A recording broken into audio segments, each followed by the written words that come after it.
Assalamualaikum warahmatullahi wabarakatuh. Good morning, my friends, and also my lecturer. In this lovely morning, I would like to present about executive compensation and firm performance. But firstly, I would like to introduce myself. My name is Rahmadani. You can call me Dini. So let us begin our presentation.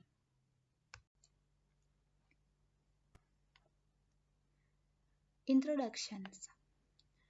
The relationship between executive compensation and company performance is one of the most interesting and widely studied topics in the corporate governance literature. These issues of corporate governance has influenced many international business conditions. This is due to the assumption that the financial crisis that occurred was the result of the weak corporate governance practice. One of the clear examples of the accounting scandal that occurred was the phenomena of the money laundering and smuggling by a number of high-ranking officials of PT Garuda Indonesia, which is a form of weak corporate governance practice. Uh, and also, the ASEAN Corporate Governance Association shows that Indonesia continues to lag behind its neighboring countries in the field of corporate governance. So, this shows that the implementation of corporate governance in Indonesia is still not maximum. So as we know that the company's performance is essentially something that is produced or the work achieved by an organization's effort within a certain period with reference to the certain standard, then this result will be evaluated based on analyzed use for decision making in the next period of time. Analysis of company performance is carried out to determine the company's financial positions, the company's ability to generate profits, the company's ability to pay long-term and short-term obligations, and the influence the decision-making process. So the implementation of good corporate governance is expected to be able to help the economy of companies that are experiencing crisis in order to survive or rise to compete in the business world. Consistently, implementing good corporate governance principle in a company will have a positive impact on the company itself, one of which is that it can attack about domestic and foreign investor. This advantage will help the company develop its business in the future, such as making new investments or expansion the projects. So to improve the good corporate governance can be done through several approaches, such as providing compensation to a company executive. So executive compensation is compensation received by the company management, such as board of commissioners, CEO, and directors. One of the corporate governance mechanism through executive compensations can help reduce the agency problem in a company. Thus, the company's performance will be increased by providing compensation in return for executive. These executive compensations will help to reduce uh, the agency problem in the company. So the executive compensation also usually consists of the financial and non-financial compensation received by an executive from their company for their service to the company. So, however, because the incentive scheme for the company management usually depend on the company's performance, so often company managers make short-term decisions to improve the company performance. In general, they will try to do this by implementing earning management practice that are used to improve short-term performance over the current period. This behavior can be explained by agency theory. So, however, the interest of shareholders will be in the long-term companies with significant profits, whereas company managers usually focus on the current incentive. Shareholders usually do not have complete information about everything, like as investment decision and business activities of the company. So in addition, they also do not understand all the business transactions. So to solve this problem, company managers must have education and competence who can understand the decision making and monitoring their activities. So, as previously explained, many researchers are interested in conducting research on this topic, one of which is research conducted by Raitata and Kamera in 2016, which successfully shows the relationship between executive compensation and company performance in companies in India. The study proved that the effect of executive compensation is significant if the performance measure used is accounting performance. But if the market performance of executive compensation is used, this does not have a significant effect. And also research conducted by Dimitrios et al. In 2016 report that the company performance is positively related to CEO compensations. And also according to Fidyat Moko in his research indicate that the executive compensation factor has a positive and significant effect on company performance. In the line with the research conducted by Sumargo in 2014, examine the performance of the companies that are assessed using the return on assets and Tobin skew. In his research, he found a positive relationship between compensation for the board of commissioners and directors with the company performance. However, Duffles and Kabir in 2008 found a negative relationship between executive compensation and company performance. The result of this study are like with the Kasana in 2014, which shows that the executive management compensation has no effect on the company's financial performance, or it can be said that executive management compensation is not significant to the company's financial performance. So we can know that uh, the above study still have differences in the result obtained regarding the effect of executive compensations and company performance.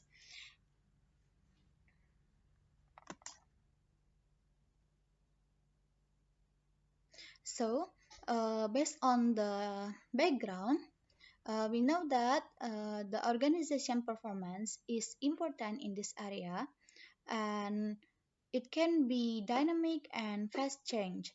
So, the good organization performance will help the company to survive in the market and face the competitors. Therefore, it is necessary to look for factors that can improve the performance of the company. So one of factors are employees, because employees are the valuable assets who directly run the company. Those who have the expertise, knowledge, and ability to support the company's goal and value, or the company's competitive advantage that must be maintained.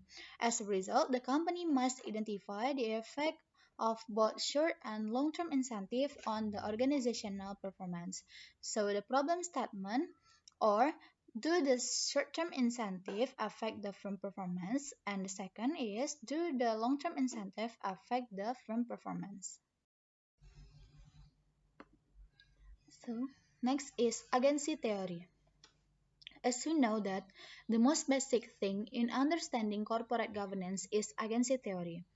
To be able to link the corporate governance with the company performance, there is an important aspect of achieving a company's goal, namely the management of the company itself. The result of achieving goals and company performance will not be separated from the performance of the company management itself, so that a contract will appear between the owner and the manager. This will lead to the emergence of difference in interest due to the difference in the principle between the owners and the management, and this will lead to the agency problem. This difference between ownership and control can lead to a conflict of interest between managers and owners. So to resolve this conflict, the owner will incur the additional cost. So agency theories assume that in general agents are more motivated to obtain personal benefits and will always try to increase their wealth rather than maximize the firm performance. Therefore, the most important basis of agency theory is to solve agency problem by ensuring that the agents work to maximize the shareholders' wealth along with their own profits. So, based on Johnson and Macklin, uh, agency theory is the theory of the inequality of interest between principal and agent. In essence, a contractual relationship between shareholders or owners and managers is difficult to create because the conflict of interest. When the agent's interests differ from the owners, both the owner and management seek to find the best for themselves. These things will create a conflict and require cost to solve the conflict. Agency costs represent the monitoring cost, binding cost, and residual cost. So Johnson and Meckling also explained that the moral hazard will arise when the agents may not be able to make a necessary effort for the benefits of the principal. This may be because shareholders might not have sufficient information. Meanwhile, to monitor the level of effort and evaluate it to measure it properly, enough information is needed. When the agent's decision is not influenced by his role in the organization as a major shareholder and thus is not the main residual claimant, the control of agency problem is important and must be resolved by the management. The distinction between principal interests as residual claimants and agent decision arise in the absence of effective corporate governance mechanism. From this agency theory approach, it can be identified that the main objective of corporate governance is to provide assurance to the principal that the agent will achieve result in the best interest of the owner. Therefore, to reduce the agency problem and limit agency costs, companies need to establish internal system to effectively separate management decisions from the control decisions. The system is expected to be able to control and monitor the management, as well as to protect the interests of shareholders against opportunistic managerial behavior. Corporate governance is assumed to perform this role, and corporate governance mechanisms should limit opportunistic managerial behavior, which in turn can reduce agency costs to become an important element in increasing the economy efficiency that sheds light on the cost relationship between the company management, board of commissioners, shareholders, and stakeholders. If the goal is achieved to reduce the agency problem that occur, it is expected that the agent will act in the interest of the owner, namely to improve the company performance. So the principal tries to motivate the agent to take actions that are in the principal's best interest by designing an agent compensation arrangement that will result in the agent's reward depending on the company's performance. Based on agency theory, it is known that the only way to protect the shareholder interest is to create a strong and relevant internal control structure as a mechanism to reduce agency loss. In this perspective, managerial compensation aims to align the interests of the top management with the interests of shareholders.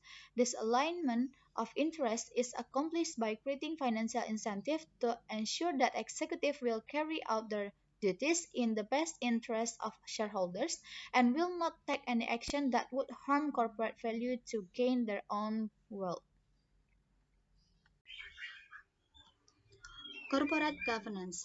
Corporate governance can be interpreted as a governance that exists within a company that is useful for providing directions and controlling the company. Typically, this involves company process, laws, and regulations imposed by the governments or other institutions that can influence how the company is directed. However, there are two important things that must be known in the concept of corporate governance. There are the rights of shareholders to obtain information and the obligation of company management to disclose in accurate, timely, transparent to all information related to the company performance, ownership, and stakeholders.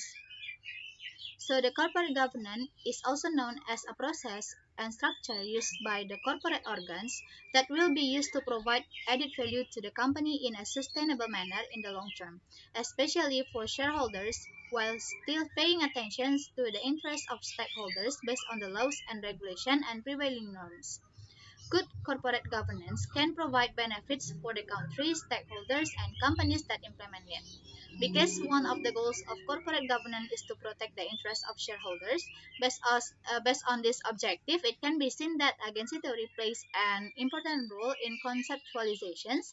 This explains how the efforts made by the company to align the interests of executive and shareholders and increase executive accountability to the shareholders. So, in its applications, corporate governance can have positive effects such as strengthening the economy and as a medium for developing a better social and economic environment. Corporate governance exists in order to improve company performance through management performance and management accountability to shareholders and other stakeholders. So in this case, management is more focused on achieving the management goals and is not preoccupied with the things that there are not targets for achieving the management performance. In general, corporate governance involves all company stakeholders to control the company.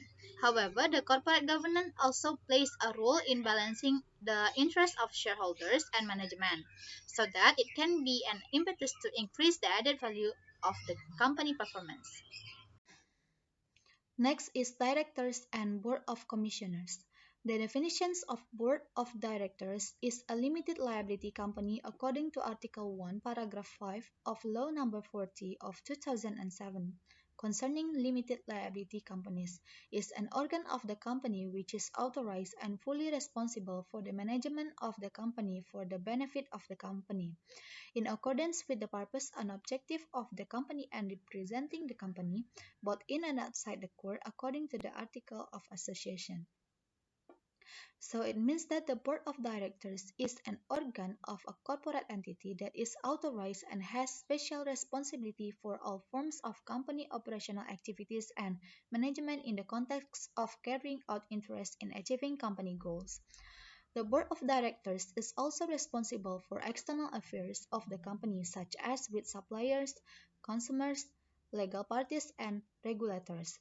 Directors often act as an aspect of the control system in a company that has dual role. There are someone who monitors and make decisions in a company. The board of directors also has the duty and responsibility to fully manage the company. Thus, in managing the company, communications between members is required. The more frequent communications and coordination between the members, the easier it is to realize the good corporate governance. Next is Board of Commissioner. Board of Commissioner is someone in the company organ who has the duty and responsibility to supervising and advising the board of directors and ensuring that the company implements good corporate governance. The Board of Commissioners supervise and provides guidance on the policies and operations of the company, provide advice to the Board of Directors, provide in monitoring on the effectiveness of the implementation of the corporate governance.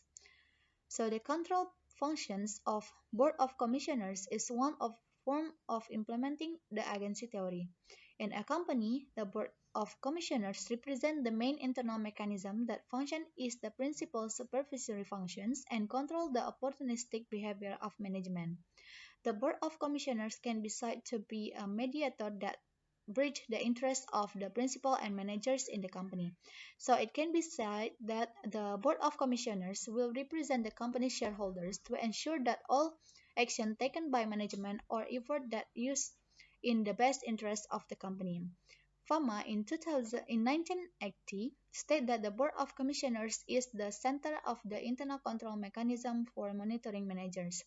Therefore, an effective supervisory role for the Board of Commissioners is expected to prevent management for presenting low quality and financial report. Next is executive compensation. Executive compensation is a form of compensation which usually consists of everything received by employees, both physical and non-physical, which must be calculated and provided for service provided to the company. This compensation serves to increase the employee productivity in order to increase the performance because this is something that is important in determining the work relationship. This compensation can be interpreted as reward given to the employee by the company where they work who have worked hard, who have high performance, and can increase the value of the company in the eyes of investors and creditors. Compensation is all income in the form of money, direct or indirect goods provided to employees in the form of compensation for service provided to the company. So, this compensation has some purpose, namely to strengthen the bonds of the corporations, job satisfactions, effective procurement motivations, employee stability, discipline, trade union regulations, and governance influence.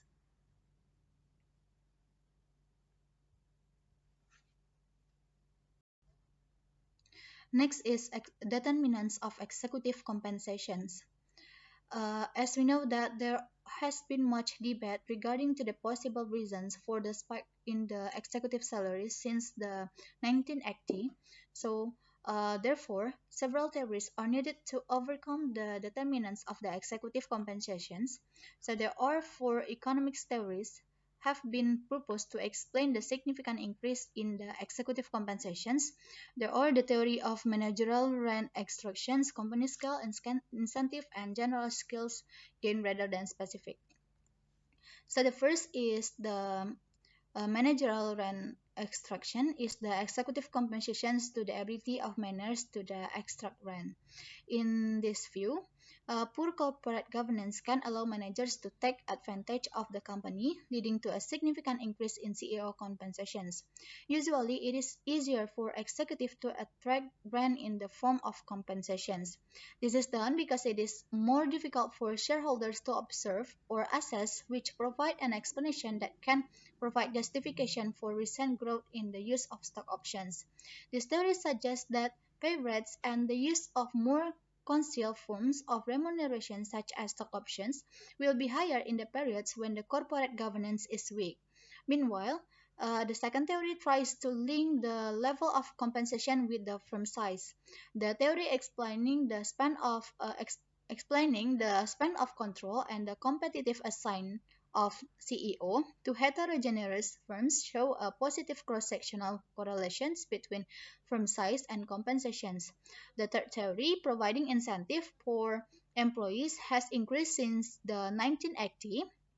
So the resulting increase in incentive payment to employees suggests that higher remuneration may be needed to compensate for the risk of hurting executive to riskier revenue streams. Murphy and Zabotnich in 2004 have suggested one explanation regarding the increase in compensation with this type of manager. They claim that CEO salaries have increased due to the increasing importance of general managerial skill, both financial and non-financial, compared to the company's specific liabilities. Therefore, it can be concluded that executive compensation is compensations consisting of financial and non-financial compensation received by company executive for service that have been provided to the company. This compensation is usually given in conjunction with salary, bonus shares, or call options on the company's stock, benefit, and additional income. The survival and failure of a company is very dependent on the executive who have good skills. So executive compensations give the company depends on how much responsibility, risk, and effort of the top executive bear as a function of the scale of economy. In addition, the executive compensation is one of the tools that are assumed to be effective in improving employee performance at the company. This is because when executives in a company are given compensation in accordance with their duties and responsibilities, there will be confidence from the executive to the company they work for, so that an executive will try to improve performance and maximize his expertise and resource.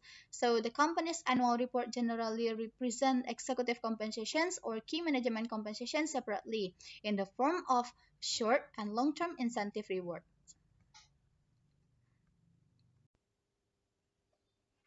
Next is short-term and long-term incentive. As we know that the company's annual report generally present executive compensations or key management compensation separately in the form of short and long-term incentive or rewards. First, short-term incentive. Short-term incentive are also called annual bonus or plans designed by the management of a company that will be used to motivate short-term performance of managers, which will later be tied to the company's profitability.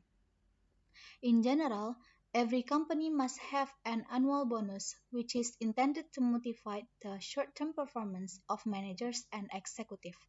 Unlike salaries, which rarely drop due to the reduced performance, short-term incentive bonus can easily result in adjustment of more or less than 20%. There are main things to consider when issuing short-term incentive, namely fulfillment of requirements, determination of fund size, and price. Next is long-term incentive. In general, companies provide long-term incentive so that the top management can be motivated and continue to strive to improve the company's long-term growth and welfare that is better than the previous year.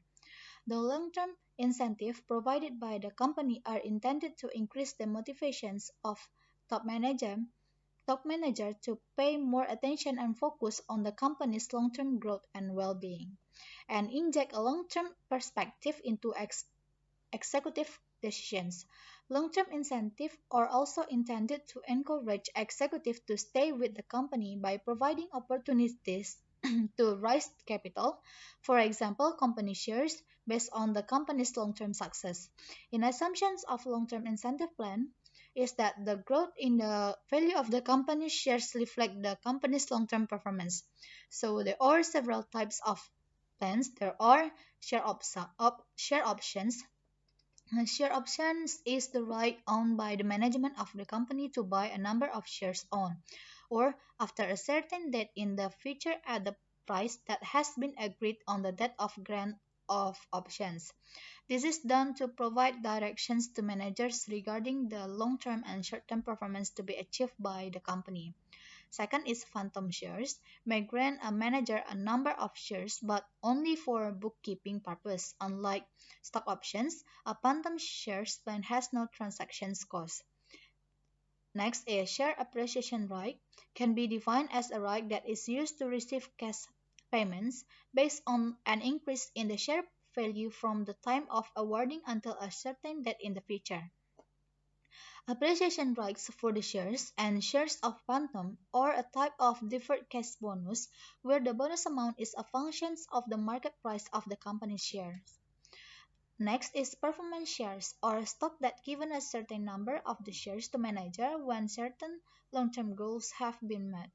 And the last is the performance unit is a cash bonus paid to the company management when the certain long-term target has been achieved. Next is executive compensation and firm performance.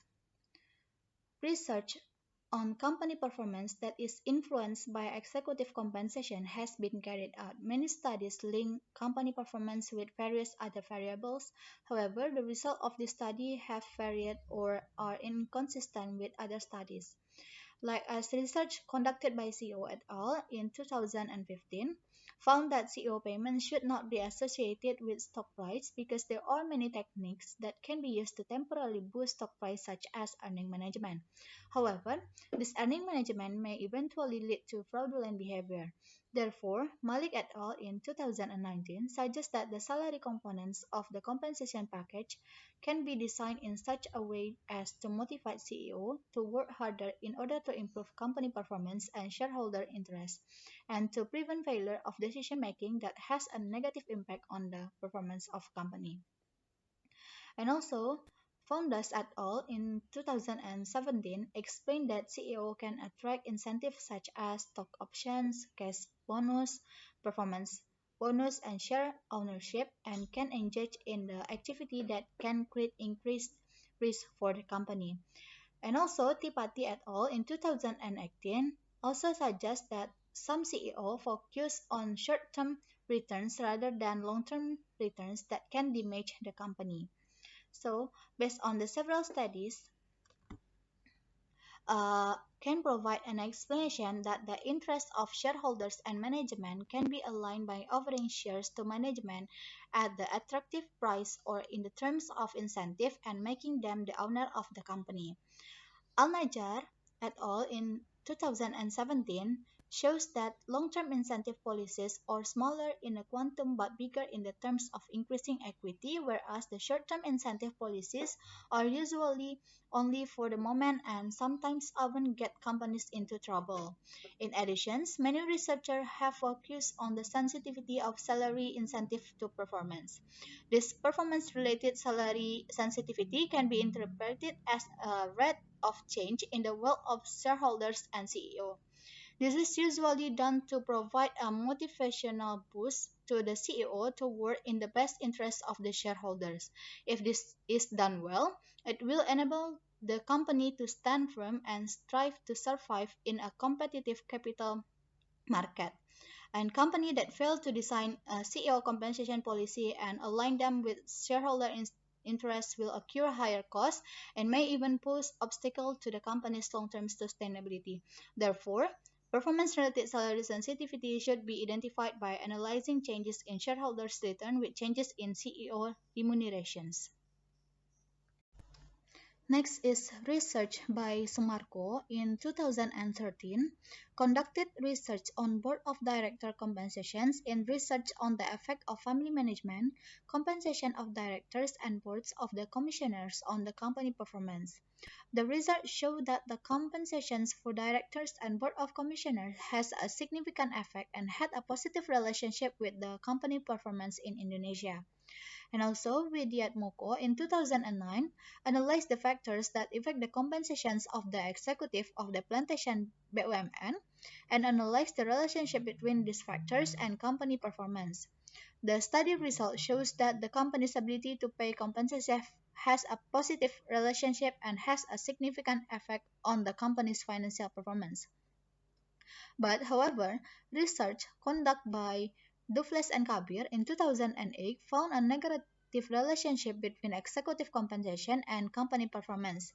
The results of this study are in line with Kasana in 2014, which shows that the executive management compensation has no effect on the company's financial performance, or it can be said that executive management compensation is not significant to the company's financial performance. Next is short-term incentive relationship to the company performance. As previously explained, the research conducted by Raitata and Komera in 2016 raised a topic of the relationship between executive compensation and company performance.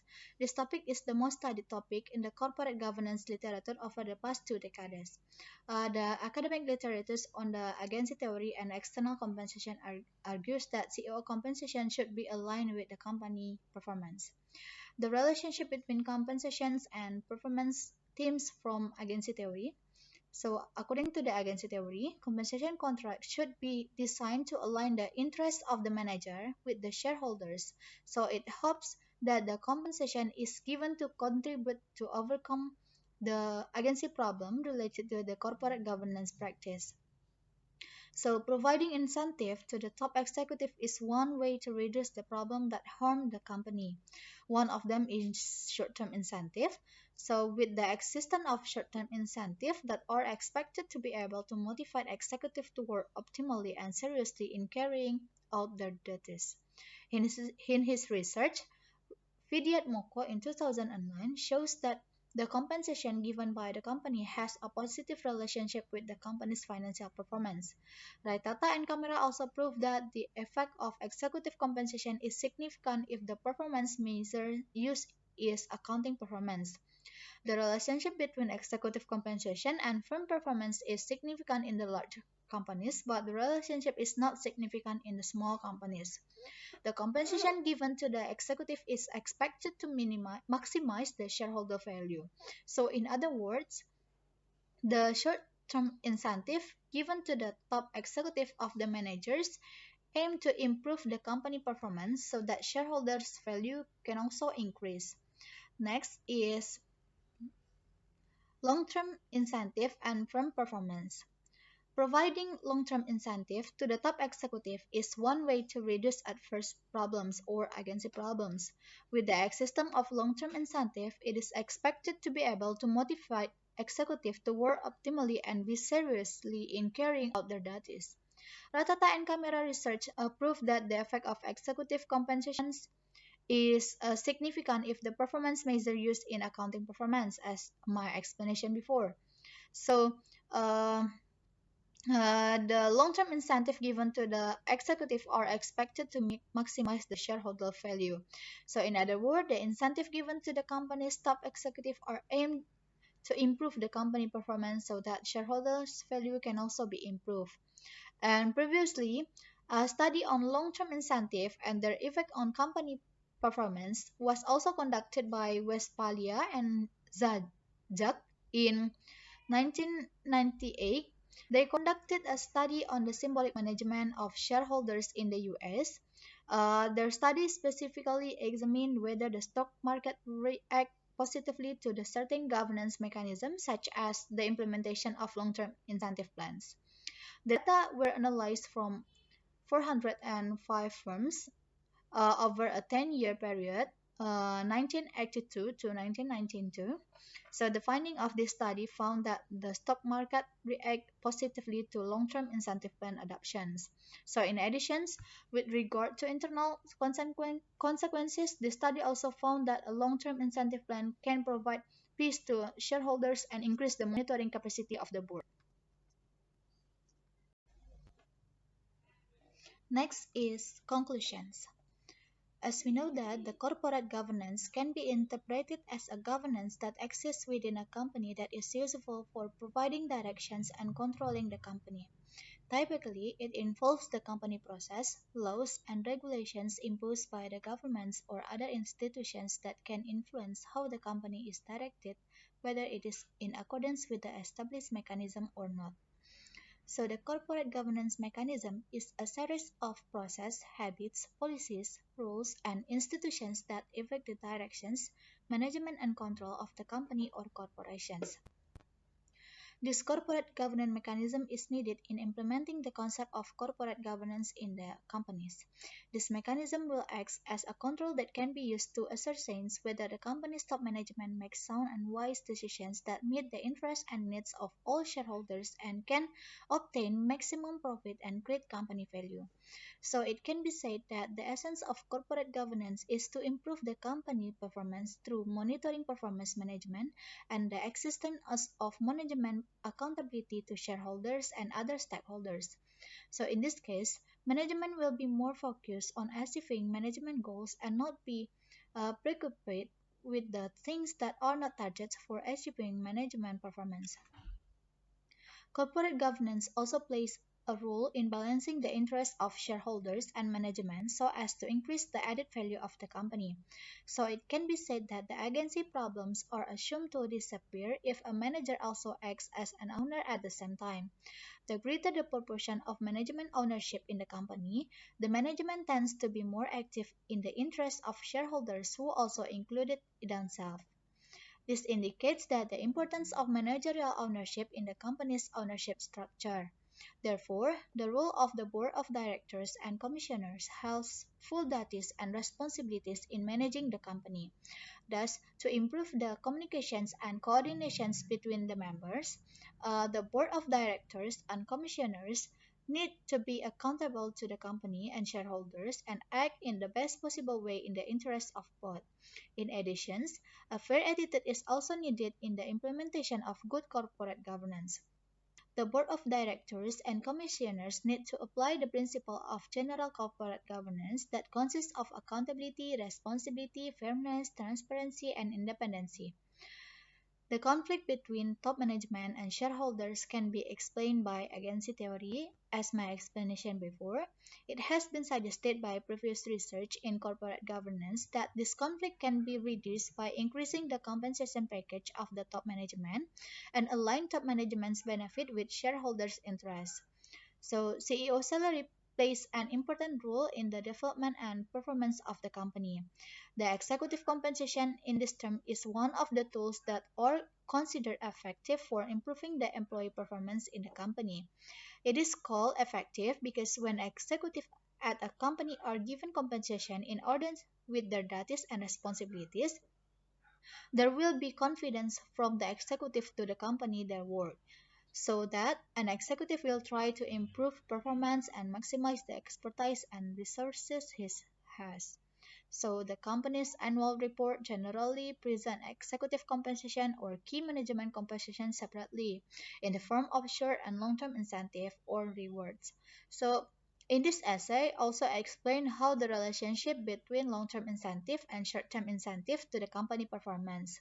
In connection with long-term incentive, there is an assumption that if a company provides incentive in the long term, the management in the company will tend to perform better. This measurement of performance is needed by the company. This is based on the fact that the companies in general have realized the importance of investing in talent. Therefore, human resources are central factors for growth of the company. However, there are an assumption that better performing for a firm is more likely to invest in long-term incentive plan. So it is in order to motivate the employees, it is necessary to provide incentive for the employee. This will create upward pressure on the management to do better. So accordingly, the result of managerial decision will also be more visible to outsider of investor. So providing long-term incentive can reduce agency problem in the company. This is because the performance goal attract to the long-term incentive can create clear goals for the management, which can result a higher incentive effect and thus successful employee retentions. Conversely, as with long incentive, the risk evidence that bonus payment as a short-term incentive are positively and significantly related to the shareholder value, suggesting the function or serving the shareholder for bonus can convince the remuneration committee.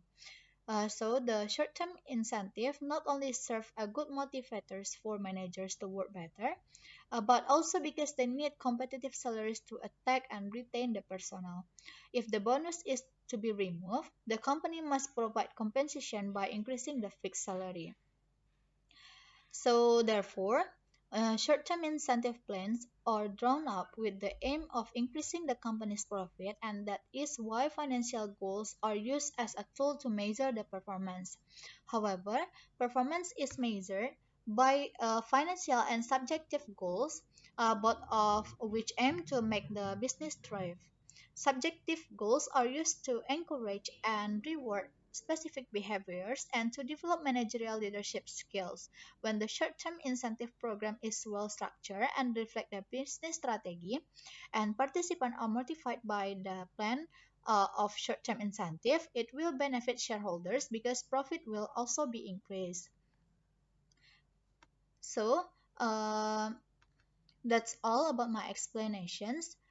Thank you for your attention. Assalamualaikum warahmatullahi wabarakatuh.